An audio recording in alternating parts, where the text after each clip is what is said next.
yeah, see if we were actually suitable for having the transplants. And the only things we really had to do was to make sure we attended the our appointments and make sure that we did everything that we were asked to do. Before I go into the actual operation, I'll let Dion say anything Okay. she wants to. Yeah.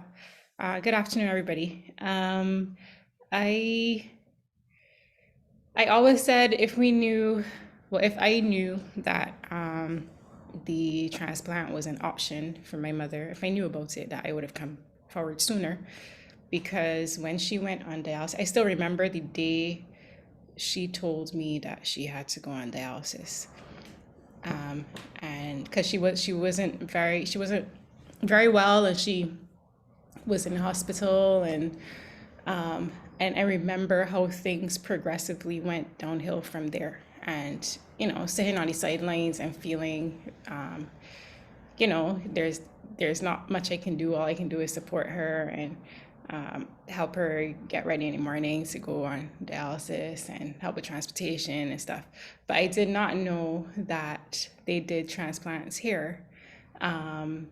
So when after 7 years we finally found out, um, it wasn't a it wasn't really a question. It was more like when and how. How can I go get tested to see if I'm a match? Just a slight correction, because after all these years, some things get a little blurry, but we try to write the story down and stuff. But my father went first.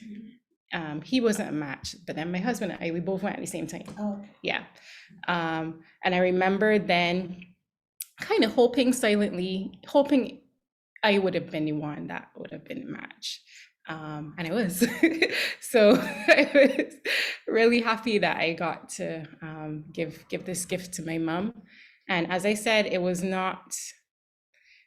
anything I had to sit down and ponder at all, because I grew up knowing that she had kidney disease. I grew up knowing that my grandmother, her mother had it, and understanding that it is passed on her through the family, and also knowing that my brother or I could have had it, and my brother did end up getting the polycystic kidney disease. Does he actually have that, or is just the right? Okay, so whatever the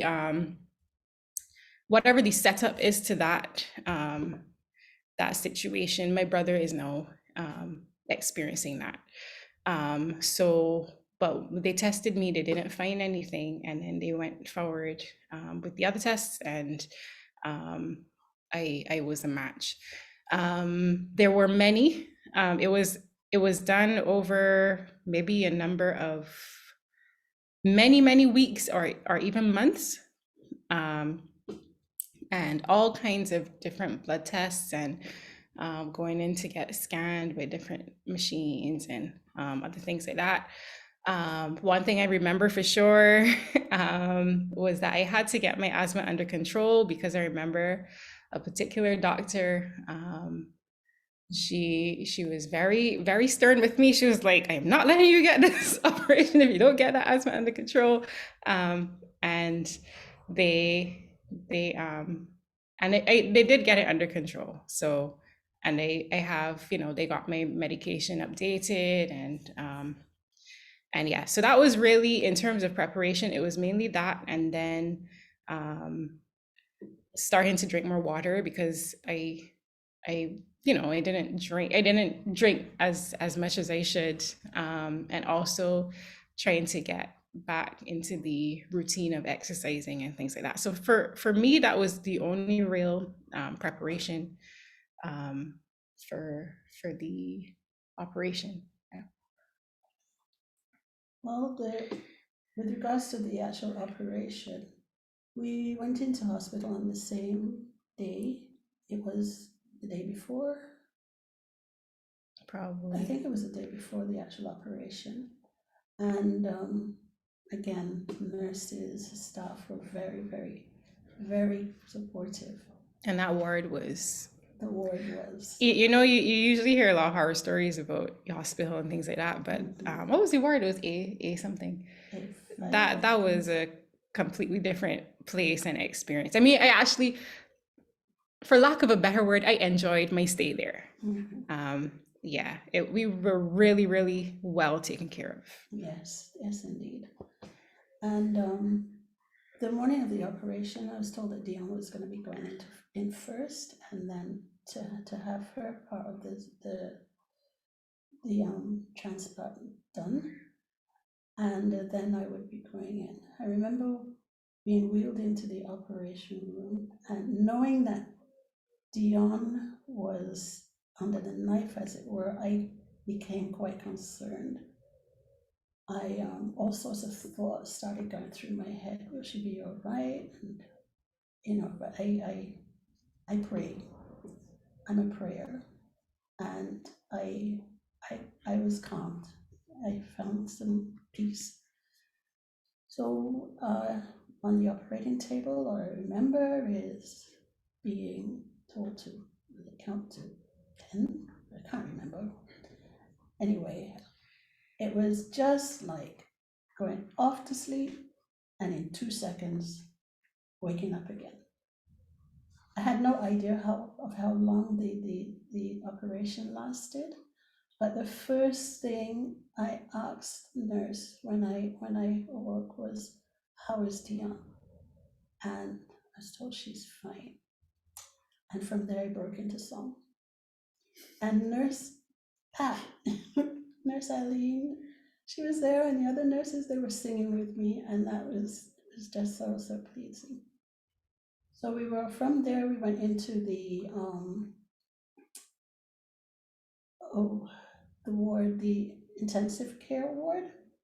Again, I had no problems at all. There wasn't whatever pain there might have been. It was just taken care of by the nurses. They were so professional and so helpful and kind, understanding as well.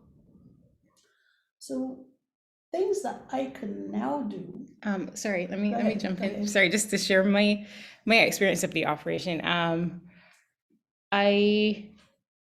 Right, so we went in before we had some time to, get adjusted to the room and things like that. But I was not scared. I mean, as usually might be a little nervous or anything, but I wasn't scared. The scariest part for me would have been the needles. And the only thing I was thinking about was, oh my gosh, I have to get stuck again. I have to get like every single test or anything I've done through this whole process. That's the worst part for me. Just calming myself to get through that part.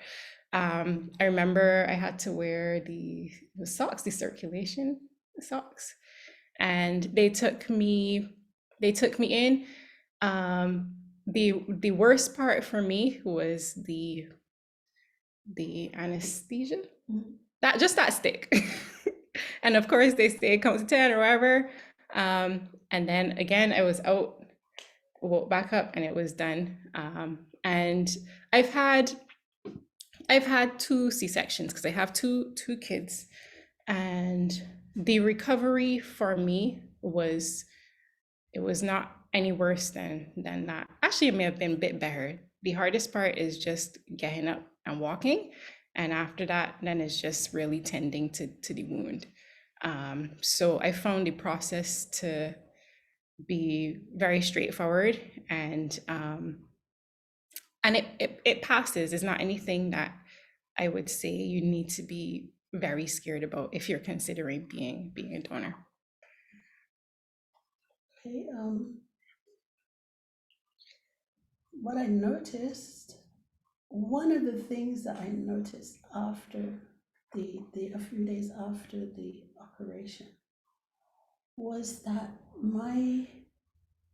some of my very ugly toenails, which I had had coming up from young, they were looking so ordinary. They were looking like new. And I remember going to I remember going to Dr. Bell and screaming, oh, my toenails and my toenails. I could never wear open-toed shoes, and now look, that kind of way. It was just so fascinating. Now I am able to go to the beach, which is something that I wasn't really able to do before. Because the catheter. Yeah, because I had catheters in at some point. I'm able to eat my favorite um, fruits, mangoes and bananas. I'm able to do that once again. I'm able to drink a lot more, drink to my heart's content. I mainly drink water, and so I do that every day. Um, I must say that I am very thankful for my family who, before, during, and after the transplant, they have been very supportive. So much so that even my young grandson, 6 years old, he would come to me as long as if I'm at home and my timer goes off, he would say, Nana, it's time for your medication, and he'll run and he will get it and he'll bring it to me. So even I'm still being looked after, and I'm very thankful for that. So I would advise anyone who is contemplating having a transplant, go ahead, do the research, speak to people who would have an idea, speak to your doctor, your nurse, and just go for it, because it has given me a new lease on life, and I'm feeling much more energetic. I can run around with the children. I can do many things that I wasn't able to do comfortably before. So, and I would like to be an advocate for transplantation in Barbados, because I would like people to be able to share what I am experiencing now. So that's it. Thank you for asking me. Here. Sorry, no problem. Just one last word for me. Yeah, in terms of changes for me after the operation, the only difference is that, I mean, I feel the pretty much the same way. I can exercise, I can do pretty much what I was doing before. The only thing I have to do now is drink more water. So every day I need to be conscious of making sure that I'm hydrated and things like that. And I know one of the questions that they asked me to mention was some of the conversations with the doctors during this process. I do remember as a donor, though, as we went on, there was always, for those of you who haven't 100% made up your mind yet, I would say still at least get tested and see if you are a match, because through the process they always said, if you change your mind, that's okay, you don't have to worry about it. And there was always that, I mean, I knew I wasn't going to change my mind, but there was always that way out if you needed to. So don't feel like you have to decide today and and then you get very worried and stuff. And they're very supportive, and they also ask you, they make sure that you haven't been promised anything. They asked me if she promised me any land if I gave her a kidney. So yeah. So yes, I agree with my mom. We do support the kidney transplants, and we hope that more persons in Barbados will be able to share in the joy that we have received through this experience. Thank you for having us. Thank you very much. I found that so riveting. And I said I wasn't going to ask any questions, right? But I just have to ask one. and this is just a yes or no answer. Were you two ladies as beautiful before the operation as you are now?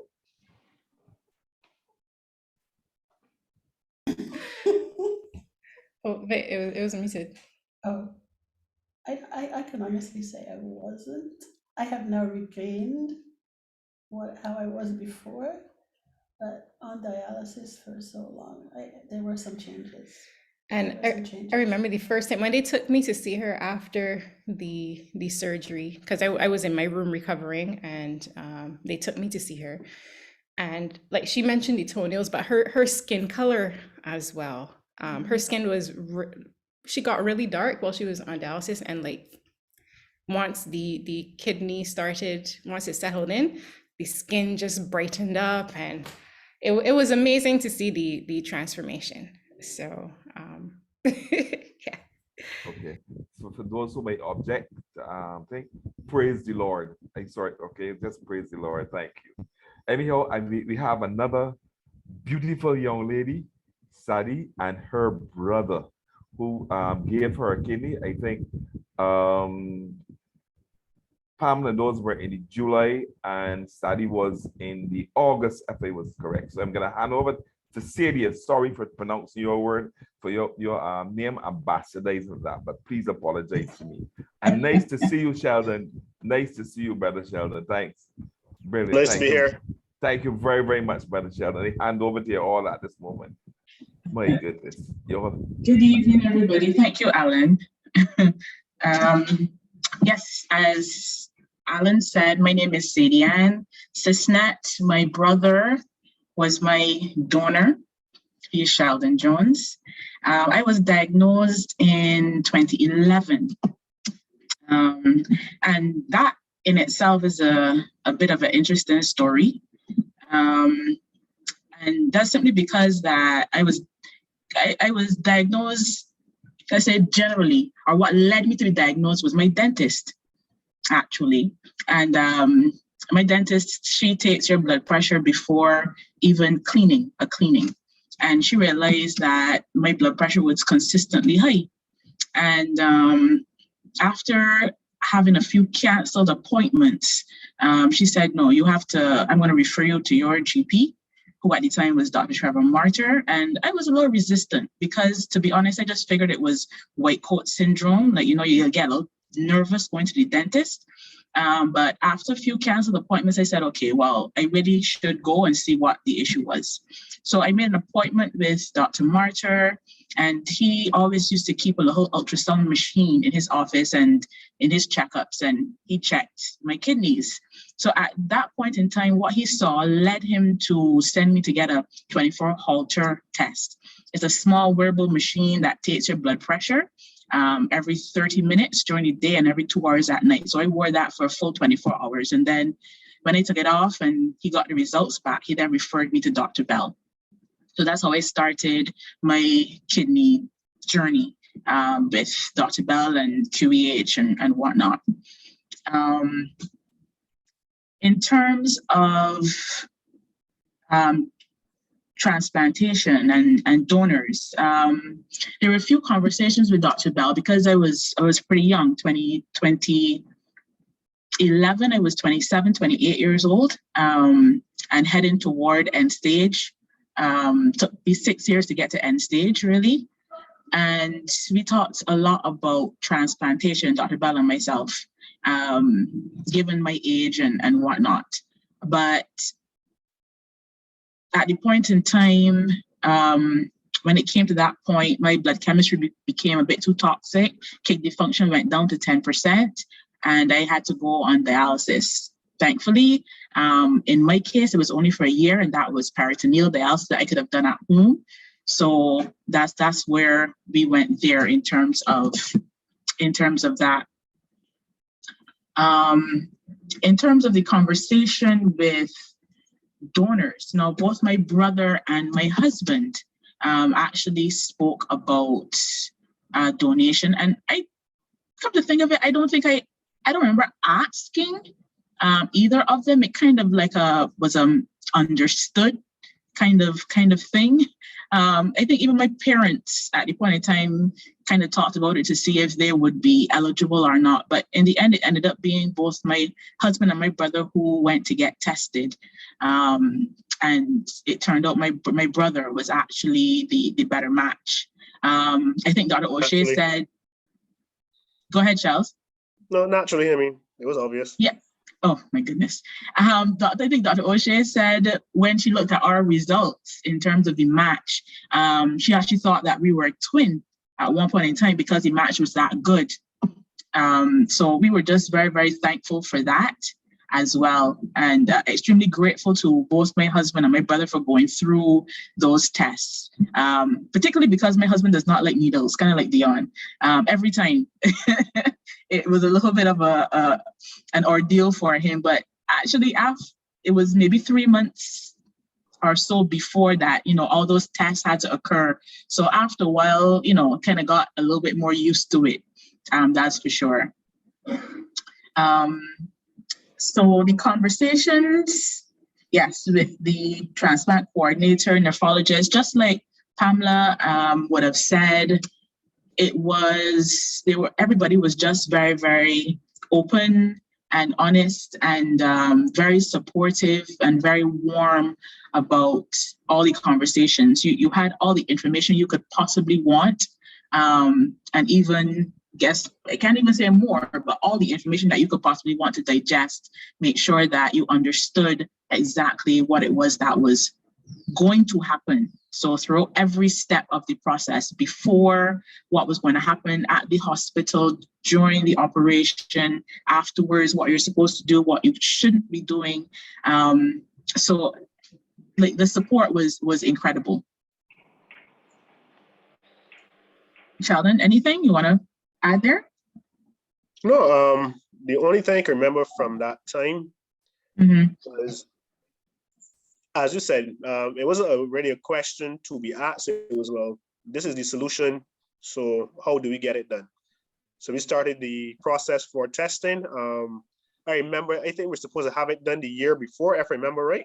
Yeah. Right. Yeah. And there was a delay for whatever reason. Then we got it done the year after. From my end, I can't say there was any. I don't have an issue with needles. I'm not an overthinker, and I don't fear many things, so it was pretty cut and dry for me. The only thing that I guess that was that crossed my mind would be from my family side. I was recently married. We actually the first surgery was actually scheduled, I think, a week after the wedding date. Like initially, but then it was moved to November. Right. Yeah, to November the following year. Yeah. Right, and my son had recently, and we were. My wife was pregnant in September. So those are the only things, like from her standpoint, her being nervous, obviously because it's a surgery or what have you. But based on the statistics, and what the doctors explained to us and what have you, it was as safe a surgery as you can possibly go on. So I wasn't nervous or worried about anything, to be honest. And I'm a person of faith as well. So it was really not an issue for me one way or the other, to be honest with you.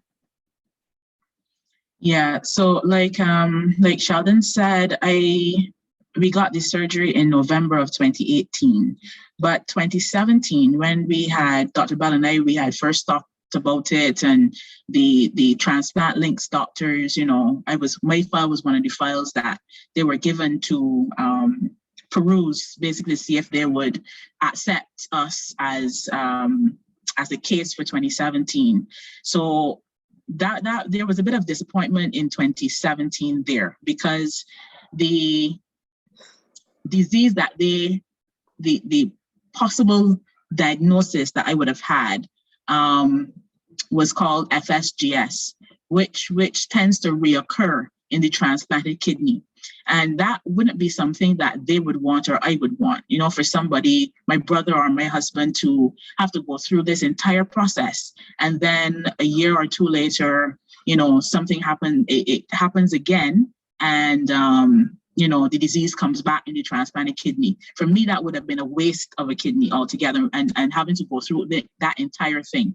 I wouldn't want to do that at all. But of course, it was still a disappointment.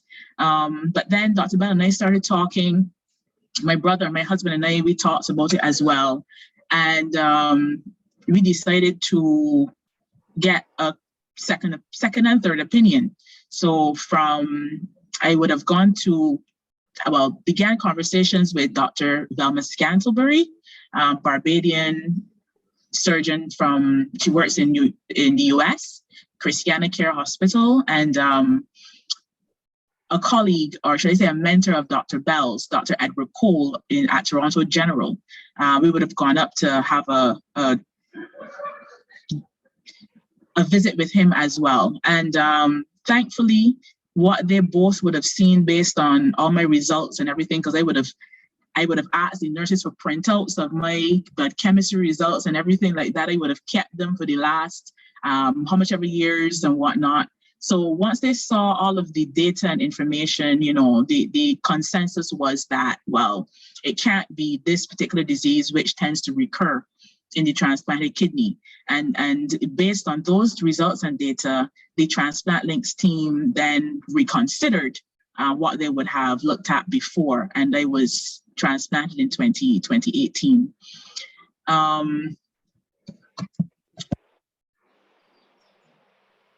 So preparation for the operation, again, like the others would have said, it was nothing too onerous in particular. I just remember having to take the immunosuppressants a couple of days before, for your body to kind of get used to and begin to suppress the immune system in preparation for the new kidney. I was still working at the time, so it's just a matter of getting some extended vacation as well. And from the operation standpoint, I think I was more worried about my brother, because I'm thinking, well, he's undergoing fairly major surgery for me, and I would not want anything to happen to him. So luckily, he came out of the surgery before I went in, so I was able to, see him and see that he was okay, talk to my sister-in-law, his wife, make sure that everything was okay. And then, I was very much calm after that, after going in, making sure that he was all right. That the operation itself went pretty smoothly. I think it took a little longer than they anticipated. And that's because as a personal trainer, he generally works out quite a bit. He's very active, very fit. So the kidney was actually more vascularized than they would have honestly thought. So it took longer for his surgery than they would have anticipated. But everything other than that went pretty smoothly. Woke up in SICU. Again, as the others would have said, the nurses, the staff in SICU are beyond comparison. They are fantastic at what they do. The efficiency, the warmth, everything about them and how they deal with their patients is phenomenal. And then after a few days, well, he would have gone up to the ward before I did. And it was interesting because I think Shaka, his wife, was even more strict on him and getting him up and about than even the nurses were at that point in time. So again, A4, those nurses and A4, the staff up there, again, fantastic, beyond compare. I can't even think of anything else that they could have possibly done to make it, better. Let's put it that way. So I'm very thankful to them as well, both the SICU staff and the A4 nurse staff. Fantastic, excellent. Any hospital recollection, Sheldon? As Pam said, it was literally you went down. I remember counting backwards, and I remember waking back up. That was it. It was like a blink of the eye. It really felt like if you just close your eyes and you were waking back up. What I would say, though, I want to thank the nurses and the doctors. My wife wanted to come down to see me before I went into surgery, and she was running late because she had to take our newborn. Well, not so new anymore. He was like maybe how old he was? 8 months or so. 8 months or so. I had to take him to nursery Mhm. first, and they held back a couple minutes to allow her in to see me before I went in. So just like that extra step of compassion, you know, like that's something that you will always remember, you always cherish, because they're putting themselves into someone else's shoes. So like small gestures like that, as my sister said, is without comparison. I honestly have no negative memories of the entire process, from the testing down to the prep for the surgery, to the surgery itself, to the aftercare. I thought everyone did a phenomenal job. That's the honest to goodness truth. Mm-hmm.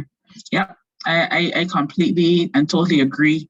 Even going through the you know, all now is aftercare with Dr. Jarawan and Shuri. Shuri, yeah, again, fantastic as well. They are definitely invested in making sure that you remain healthy as possible, and that kidney remains working as well as possible, and that the donor is, again, as healthy as possible after all this time.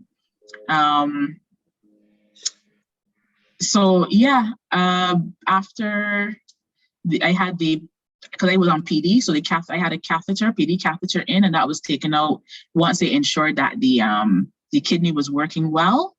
And I was never as happy as I was to get rid of that machine. I was never so happy in my life to get rid of something like that. My husband took it down to the PD department, and yeah, thank God that's the last I've seen of it. So I was ecstatic to get rid of that catheter and the machine. What I can do now that I couldn't do while on dialysis. So again, as I said, PD dialysis is home dialysis really, but it's overnight for me. So I had to do a full 10 hours of dialysis while asleep. So, you know, you had to ensure you time yourself so that you got onto the machine. And because I was still working, to be able to get off and get ready for work to go through the day.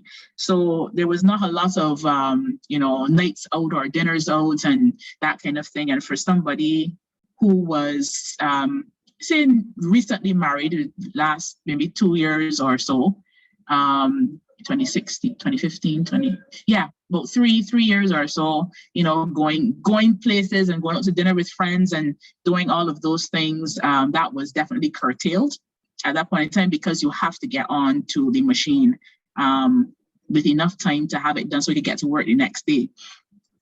So I definitely don't miss that. But really that was it. My diet was not as restricted. I found as those on hemodialysis. There's a few stuff I could not eat, but it wasn't terrible, to be fair. After the operation, again, things I could not do before because of the catheter, because my level of tiredness. I was able to do all of that afterwards. Even eating my favorite foods, except for seafood, of course, and yogurt, anything with life cultures. But again, compared to before the surgery, that's insignificant, to be fair. That's insignificant. Now you're giving up something so minor as a couple diet restrictions for, you know, decades of additional life and quality of life. So that's nothing to really and truly mention, to be fair. The persons, my family, friends around me, the support was, again, I can't even mention it. And that's my brother and my husband had an eagle eye on everything. Especially for my husband at home, making sure that, you know, things are particularly clean and whatnot. My brother is literally, we live next door to each other. So, you know, making sure that from what he could see, everything was okay as well. So down to friends also who checked in, made sure everything was all right. Support was, again, can't even speak about it. It was fine. It was beyond fine. It was amazing. So the only thing I could conclude with saying is that transplantation is one of those things that I don't think there's anything to fear, no more than any other surgery that you have to go into hospital for, to be fair. Once you have the support, recovery again is quite easy.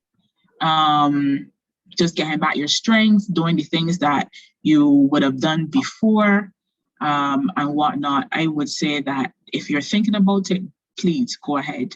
Don't. There's nothing much to think about. It is going to improve your life in ways you cannot even imagine, especially if you are on any kind of dialysis.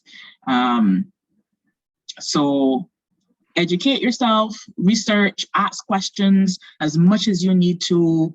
And like Dion and Pam said, I think we are here to be advocates for those people who are, again, at those crossroads that want to, are thinking about it.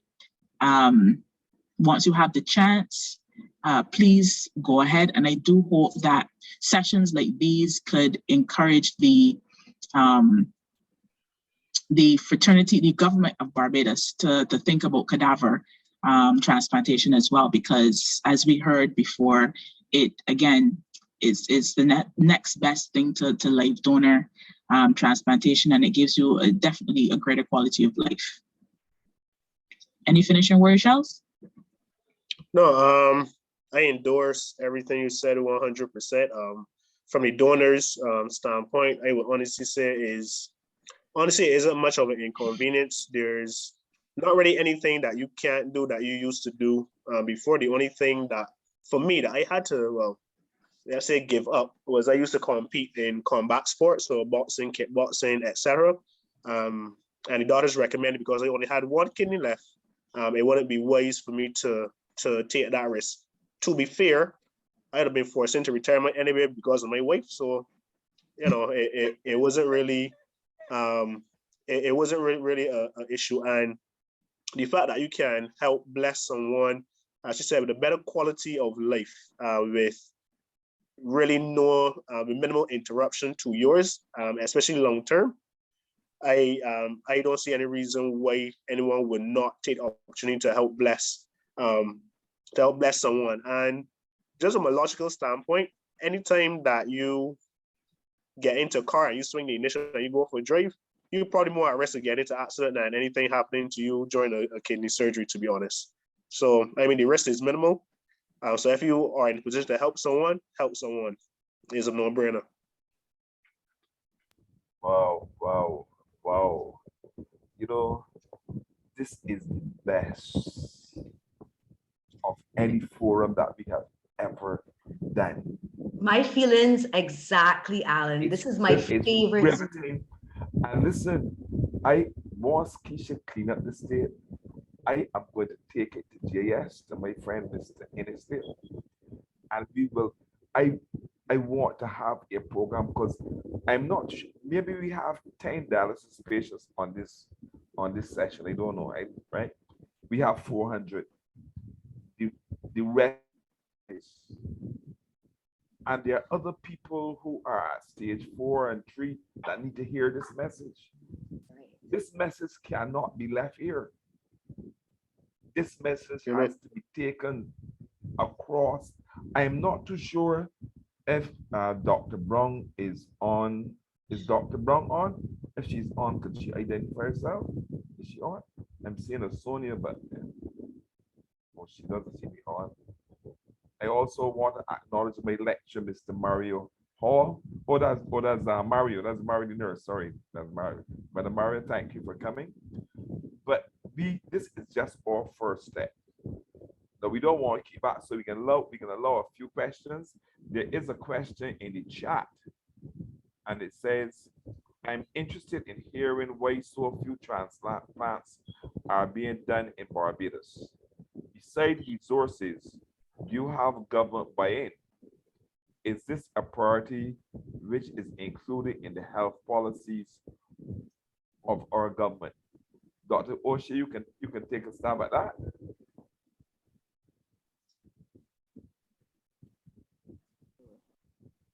Good evening, everyone. Hey, how are you? A bit dark in here, right? Well, obviously money is an issue. Taking on a transplant is more expensive than dialysis, and also donors. When we need more donors, the workup is funded by the hospital, and also the immunosuppressive drugs. But as everybody can see in the paper, quite often the QEH is lacking in funds. Even up to the most recent one, we had some issues with tacrolimus levels. So I would say we need a budget, which we have put forward to the government, that we need certain amount of money. We have shown time and time again that transplant is more cost effective after year 2. But as with everything else, when you have to put upfront money, then we have the challenge. So, you know, it's probably cheaper to just keep taking over year on year with, you know, with the dialysis, but then you have to put in the money to get the transplant. But people, it's always a concept of putting in money, spending money to save money that not everybody gets. So I think they're coming around. The more we do, the better. Obviously, we had a good momentum going with our partnership with Transplant Links until COVID hit. But I think we would have been further ahead, you know, if COVID hadn't come. And then COVID drained finances even more. But we are getting momentum again, and certainly we have in the end of organ transplant month, this month, the hospital is putting together a workshop to discuss how we can go forward. And I'm sure I've advised an extension to the Kidney Association, an invitation. And also, I believe, still dialysis, Dr. Lambert, to see how we can put heads together to get the program more advanced. As far as, so for live donors, more donors, as the payers pointed out, not everybody's going to be a match. So, but the more donors that come forward, the more likely you will get a match. But that is a challenge. We have 2 recipients here who are very fortunate. But we have had people who will love a kidney but don't have a donor. We've had people who've come forward donors and they were not a match. And then similar to what Sadiana went through, if you have a disease process that there's a possibility of recurrence, then we cannot go forward, especially with a live donor. That would be a waste of an operation. Unfortunately, her diagnosis was second checked again, and it didn't happen to be so. So that was very fortunate. So that is an issue as far as the living donor situation. But we have been gone very far with legislation to move forward on deceased donation. We want to use deceased because people get turned off with the term cadaveric. So brain dead or deceased, we've actually finalized the legislation. So it is just to take it forward now for Parliament to pass it. And hopefully we can get going on that. The group is actually called DTI, Transplant Links is our partners, because with a small program, we like to run everything with the high volume centers. So we have always a talk shop with Transplant Links and the high volume centers to make sure that we are safe with what we are doing. Our patients cannot afford, our government cannot afford to send people overseas for almost $500,000 for a transplant. So we keep safe by discussing everything in the high volume centers. We have our expertise here, and we have proven that we can do transplantation safely. But DTI, as far as cadaveric goes, we are definitely looking forward to doing that and joining with our Caribbean colleagues, especially Trinidad and the other Caribbean colleagues, Guyana. We're getting some form of a regional cadaveric program going. I say cadaveric now, again, I have to keep saying deceased donation. But at any rate, there'll be a real public health awareness campaign to go on at the time. And we can start it even now with this small group that, you know, as far as a deceased donor goes, there will be a confirmation that they're deceased, brain dead, and there will not be any concerns on that. And that is 2 kidneys that can go to 2 deserving persons. All recipients are deserving, of course, but when I say this, I mean 2 persons that will match with them. So I think we are getting there, and the momentum is building. The more we do, the more momentum, and the more feel-good stories, the better. And I think the government may come around when they see these cost savings between transplantation and dialysis, because it's there's definitely that money can be put into other things, and maybe prevention renal disease for people who, you know, come on dialysis because of diabetes or what have you. So we're getting there.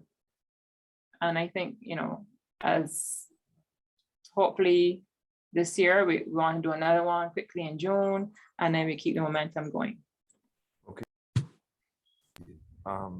Dr. Thank you. O'Shea mentioned that Thank you for everybody in the first coming year on the call.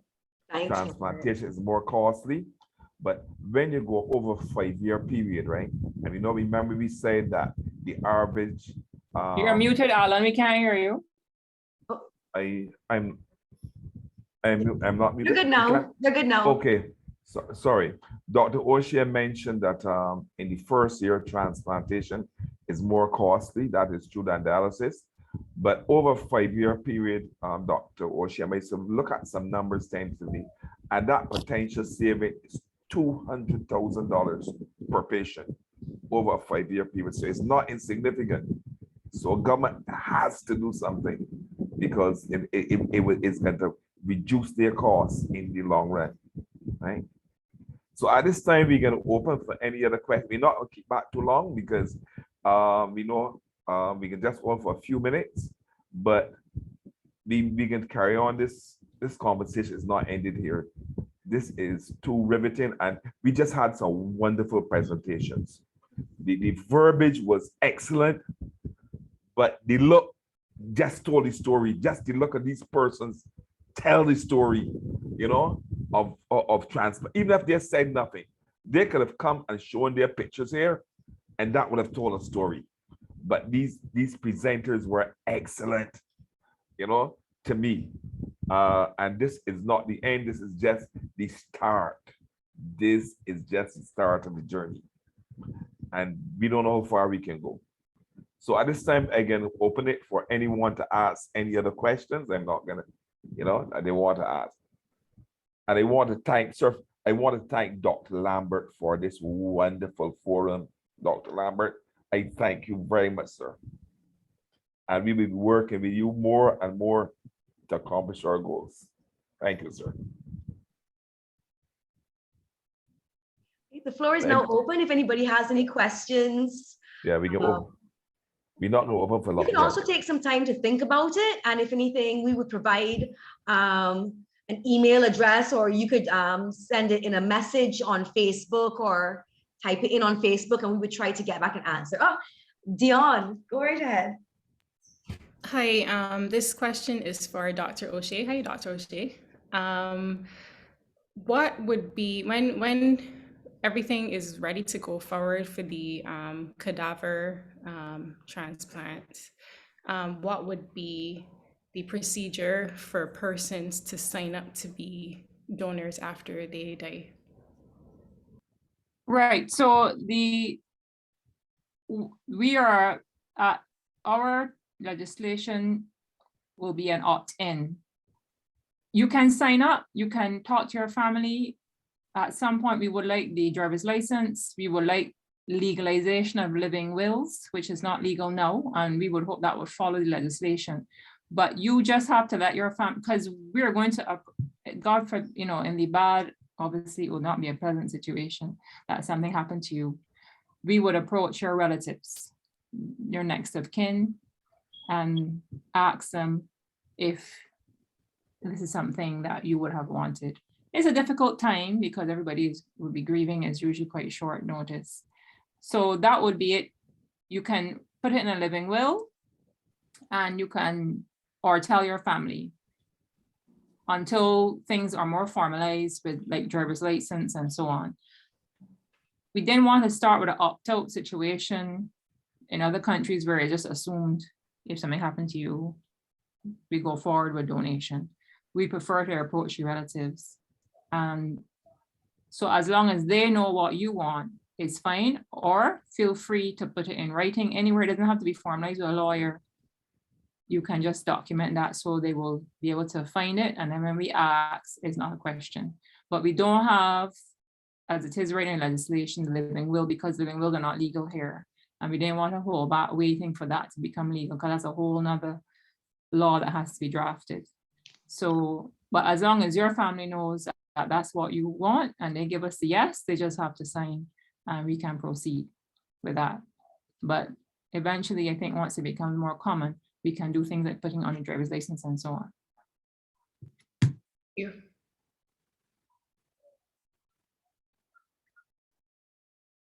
Any more questions?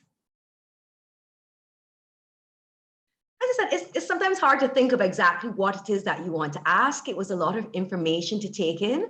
But if you want to ask questions after the Zoom, you can we have the Facebook, the Forum Foundation Facebook, or you can contact Mr. Haynes and we will definitely try to get back some answers for you. All right, Keisha, I have one though, just before. This one for Sheldon. And it happened, when you were, how long did it take for you to return to work? Hey, Alan, he had to leave. No, Yeah. I'm still here. I'm still here. No, he's still Oh, there. you still, oh, Still there. Surprise. Yeah. Oh, we can let you go now, Sheldon. Yeah. No problem. No problem. Actually, that's a funny story. I could have returned to work. At that time, I was working at the airport with JetBlue. It was a passenger service agent supervisor. So because of my job entailed lifting and moving heavy items sometimes, they advised me to take at least 60 days before I returned to work. However, within a couple of days, the day I got released, I was able to drive. Within a couple of days, I was able to still lift my son. Again, he was about 8 months old. With no issues whatsoever. I don't think it was recommended, but I had no I had no ill effects of lifting him and playing with him. Just had to be careful how I stood up, how I turned suddenly because of the cut across the abdomen, obviously. But I was able to function. As Mrs. mentioned, I'm a personal trainer as well. So I was able to resume personal training within a week or so. Again, just couldn't lift anything heavy, but in terms of my normal day-to-day function, I was able to return pretty much, I would say 80% back to normal within a week or two. Okay, great. Because one of the concerns that I have in terms of trying to push life transplantation, is I'm very concerned about the donor, especially if you are the main breadwinner, you know, and persons that are not covered or don't get health or some kind of health coverage during that time. That is something that has to be addressed if we want to push it forward, right? So those are the issues that I want to bring up to the powers that be. You know, they have to hear us. They have to hear us if they are serious about moving this this transplantation forward. Correct. You have to address the concerns of the common person. As you said, if you're out of work for what's going to happen to my finances? And those are, if you can address those, as you said, take as many barriers out the way for the donor as possible to be able to step up without concern. I agree 100%. That's bread and butter issues. Okay. So, all right. So, Keisha, back to you. Keisha, all back to you. Of course. Any more questions for anybody? You can feel free to go ahead. It's just us here talking, nothing formal. It's just like a little town hall meeting. So any question, there's no silly question when it comes to this because none of us are experts aside from Dr. O'Shea, probably. Good evening. Good evening. Hey, Janice. Yeah, how are you doing? Fine, thank you. Yeah. Have you ever thought about putting a drum at QEH that people can donate money to help? That's an interesting suggestion, actually. That's the thing, and we welcome something like that because we like ideas off the beaten path. So I don't believe so. I think this is probably the first really big push that is being made for this to happen in Barbados. So that's actually very, very good. You see the little donation things at all these gas stations for the heart stroke and all the other things. So yeah, let's see how we can get that done and get some funds together to see how we can facilitate this happening. Because I don't mind donating some money. Oh, That is I lovely. think we will have to Thank spend some more time educating Thank you. Thank the you. wider Barbados, you know. Thank you about very it. So, much. thanks. Yeah. You're welcome. Yeah. Alan, you're muted. I'll say back to you. Oh, no, but I love that. Definitely. That's stuff that we have not really thought about. And so, as I said, there's no suggestion, Teacher? there's no question. Yes, go ahead. Just want to acknowledge Terry-Ann Moore-Knowles, who's the project manager now for the program. She's on the call. So I'm sure she's happy to hear these sort of thoughts and possibilities coming forward from your meeting. Thank you, Dr. Definitely. And I have a meeting Terry-Ann. organized with Terry-Ann for this week, Yes. and we are going to come up with some great ideas to raise money. So, I want to invite myself to that meeting. oh, Mr. Allen, you can definitely come. You are invited most certainly to this meeting. I know Terry-Ann for a long time because we went to school together in Florida. So I know she's a very capable lady. So.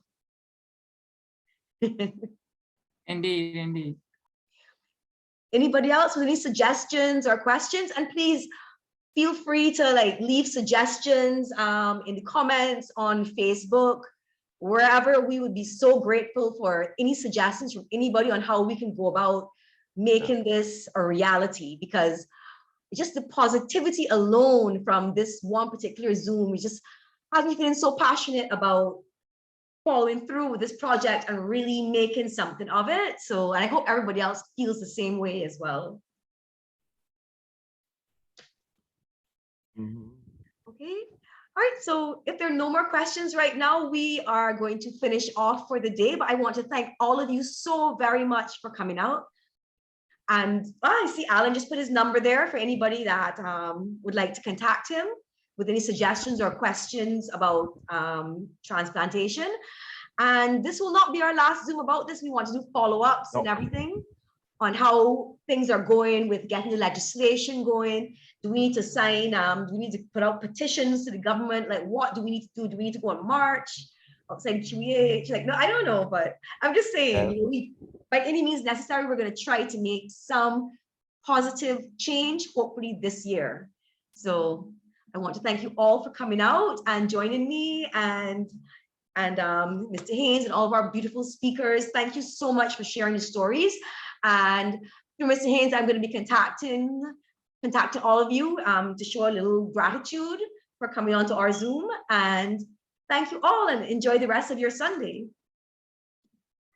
Thank you very much for having us. Thank you. Thank you. Thanks, Thank you. everyone. My absolute pleasure. Presenters, you were brilliant. Thank you. World class. Okay.